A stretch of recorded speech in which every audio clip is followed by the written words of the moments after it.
Today we're going to be reading from the book of Isaiah. It talks about what it truly means to fast. We do know a true fast involves food. We see that in the book of Matthew and Daniel.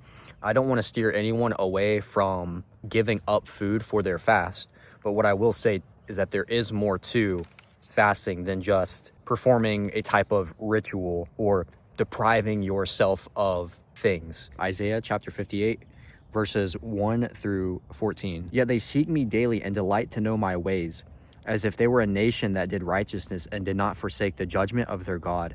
They ask of me righteous judgments. They delight to draw near to God. Why have we fasted and you see it not? Why have we humbled ourselves and you take no knowledge of it?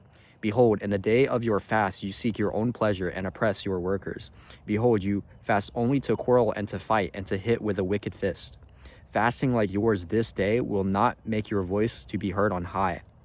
Is such the fast that I choose, a day for a person to humble himself? Is it to bow down his head like a reed, and to spread sackcloth and ashes under him? Will you call this a fast, and a day acceptable to the Lord? Is not this the fast that I choose, to loose the bonds of wickedness, to undo the straps of the yoke, to let the oppressed go free, and to break every yoke? Is it not to share your bread with the hungry and bring the homeless poor into your house, when you see the naked to cover him, and not to hide yourself from your own flesh? Then shall your light break forth like the dawn, and your healing shall spring up speedily. Your righteousness shall go before you, the glory of the Lord shall be your rear guard. Then you shall call, and the Lord will answer. You shall cry, and he will say, Here I am. If you take away the yoke from your midst, the pointing of the finger and speaking wickedness, if you pour yourself out for the hungry and satisfy the desire of the afflicted, then shall your light rise in the darkness, and your gloom be as the noonday. And the Lord will guide you continually, and satisfy your desire in scorched places, and make your bones strong. And you shall be like a watered garden, like a spring of water whose waters do not fail. And your ancient ruins shall be rebuilt. You shall rise up the foundations of many generations. You shall be called the repairer of the breach, the restorer of streets to do well in. If you turn back your foot from the Sabbath, from doing your pleasure on my holy day, and call the Sabbath a delight, and the holy day of the Lord honorable, if you honor it, not going your own ways, or seeking your own pleasure, or talking idly, then you shall take delight in the Lord.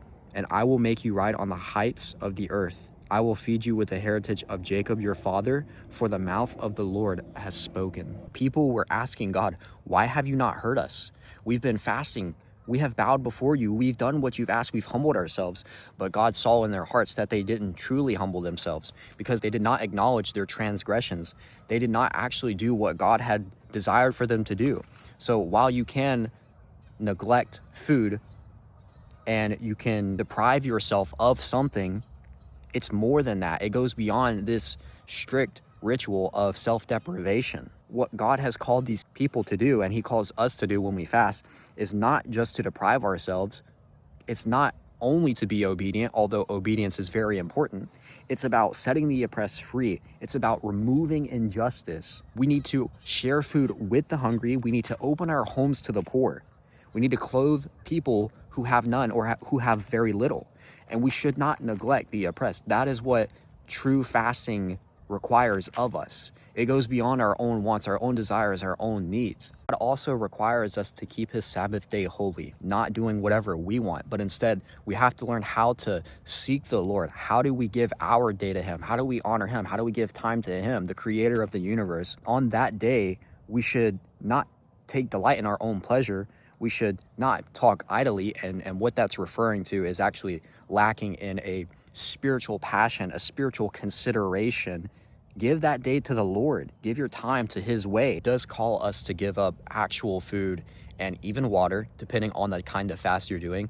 Not all fasts are just going to be about giving up both food and water. Some of the types of fasts you can do involve giving up certain delicacies. What's important is that when we fast, we are not propping up ourselves. We are not making ourselves known in doing the works that God has called us to do in secret. We should do them in secret. We should do them for the sake of honoring God and for helping those in our lives. That's what a real fast is about. It's not about what can I get.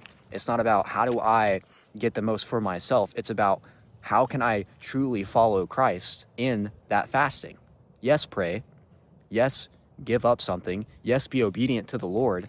But is your heart really changing to do the will of God and what he's called you to do in that fast? Are you really growing with him, or are you just trying to get something out of it? The Lord does honor us in our fast. He's not going to honor someone who has the wrong intents. He's not going to be able to reward somebody who has all of the wrong reasons for doing the fast, because you're not doing it in the way the Lord has called you. I would encourage everyone who wants to learn more about this to check out the book of Isaiah, chapter 58, verses 1 through 14. There's a lot of great information in here on how to live out your fast, and God explains in this what rewards he gives to those who do as he has asked of them. Thanks for watching.